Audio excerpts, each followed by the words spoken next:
In this project, the first thing we'll do is we'll import all the libraries.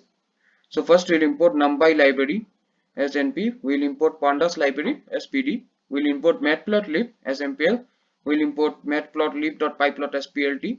From matplotlib.animation, we'll import FuncAnimation, we'll import Boston from sklearn.datasets, we'll import mean square error from sklearn.metrics, we'll import trend test split from sklearn.model selection, we'll import min max scalar from sklearn.preprocessing, we'll import HTML from ipython.display.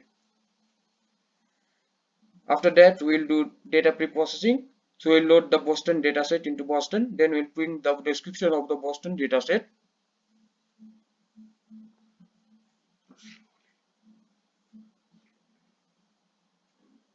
So this is the description of the Boston dataset, 13 columns for features and 1 column for target, 506 rows. These are the attributes. Next, we put datas in pandas data frame and in a variable features, and we'll print the feature. So this is the features table.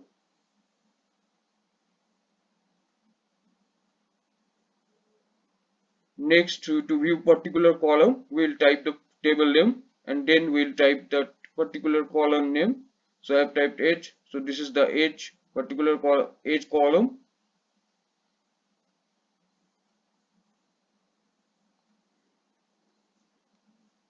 Next, we have done the same thing for target. So and stored it in a variable of called target. We have then printed this target table. This is the target table. Then we have to printed the maximum value of target using max. You can also type the minimum value of target using min. The next thing we have done is we have concatenated the feature table and the target table using pd.concat and stored it in a variable df. Then we have printed the df. So this is the feature table concatenated with the target table.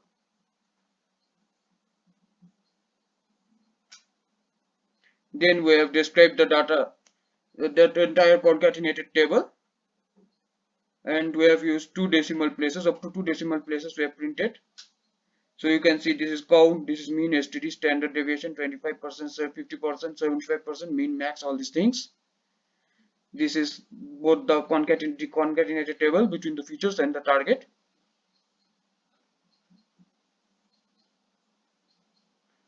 The next thing we have done is visualization. So first we have calculated the correlation using Pearson method of correlation.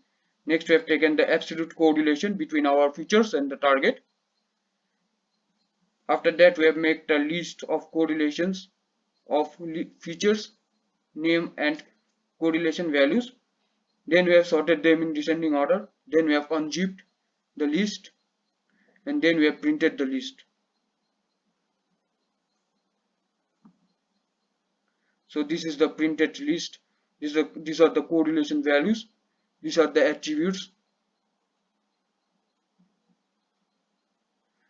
Next we have printed a bar graph based on correlated values and attribute name. So in this bar graph, this LSTAT feature is having the highest correlation, that is something like more than 0.7. Next is RM and all these things. So now we'll take the attribute which has the highest correlation with our target. Yes, so LSTAT has the highest correlation with our target. So we have taken the variable LSTAT. LSTAT means the lower status of population in a particular town. Now to view whether LSTAT is positively or negatively correlated, we can do like, we can remove this absolute, then run it, and after that we can go out here and run this too. So you see LSTAT is negatively correlated with our target and RM value is positively correlated with our target. These all are positively correlated and these all are negatively correlated. So after that we do normalization. with the feature that has the highest correlation with the target. So as I mentioned previously, LSTAT has the highest correlation with the target. So we have taken LSTAT values, we have taken the target values, then we have done the normalization, that is we have put the entire thing in a scale of 0 to 1. Then we have printed the x values, so you can see all the values are in a scale of 0 to 1. Then we have split the data set into a training set and a testing set. For that we have taken 80% for training and 20% for testing. So and stored them in variables x10, xtest, y10, ytest and all these things. Next we have done is defining the functions. So we have defined the update function, we have defined the error function, we have defined the gradient descent function.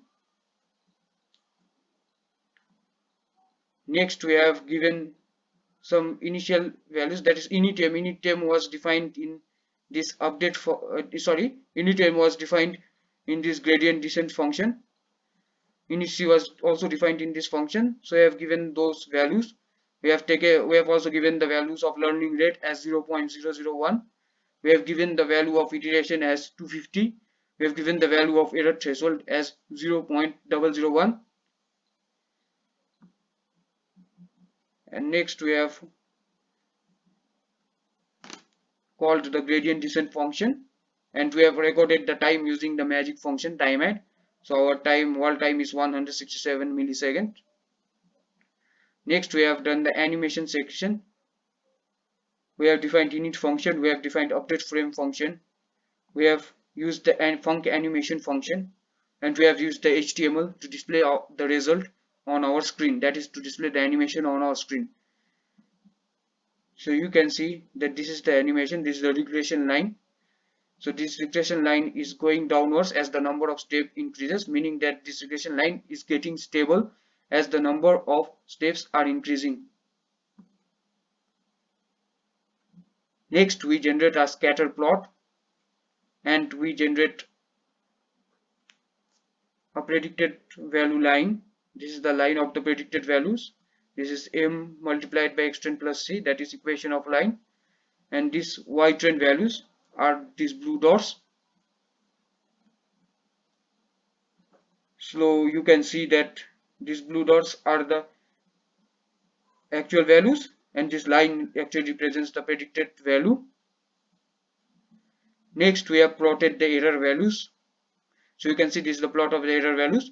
You can see that the error values decreases as the number of steps increase.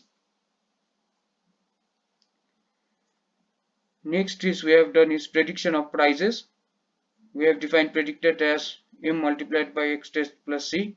We have computed the mean square error between the actual values, that is y test, and the predicted value. Now again we have put them in a single table or data frame, and we have printed. So this is the attribute value, this is the real original value, target value, original target value. This is predicted by our system, by our model, predicted value. Next we have again plotted a scatter plot between the predicted value and the actual value. These blue dots are the actual values, this line is the predicted value. Then we have reshaped. Before, actually in the first we had normalized all those values. Now we have put them back in their original forms using inverse transform and this reshape function. And again we have put them in a single data frame, and we have printed the data frame up to 2 decimal places. All the values are present. So you can see x, this is the real, this predicted. And now we can check for other attributes also. Previously we have checked for LSTAT. Now I will check for RM. Means previously we had a negative correlation attribute, now we will use a positive correlation attribute. So you will use RM.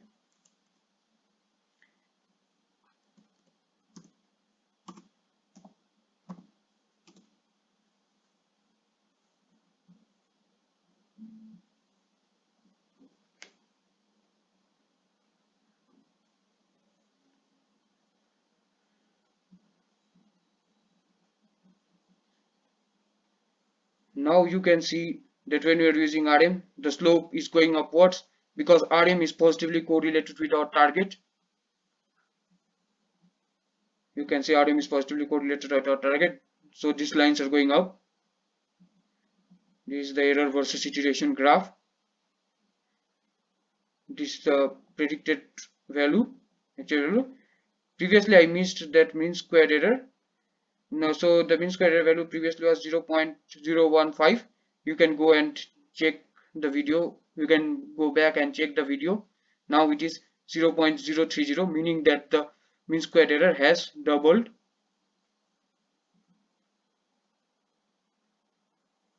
Now these things are same. We have put them in a data frame. All these things. This is the real value. This is the predicted value.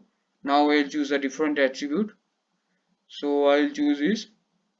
I'll choose this Jaden.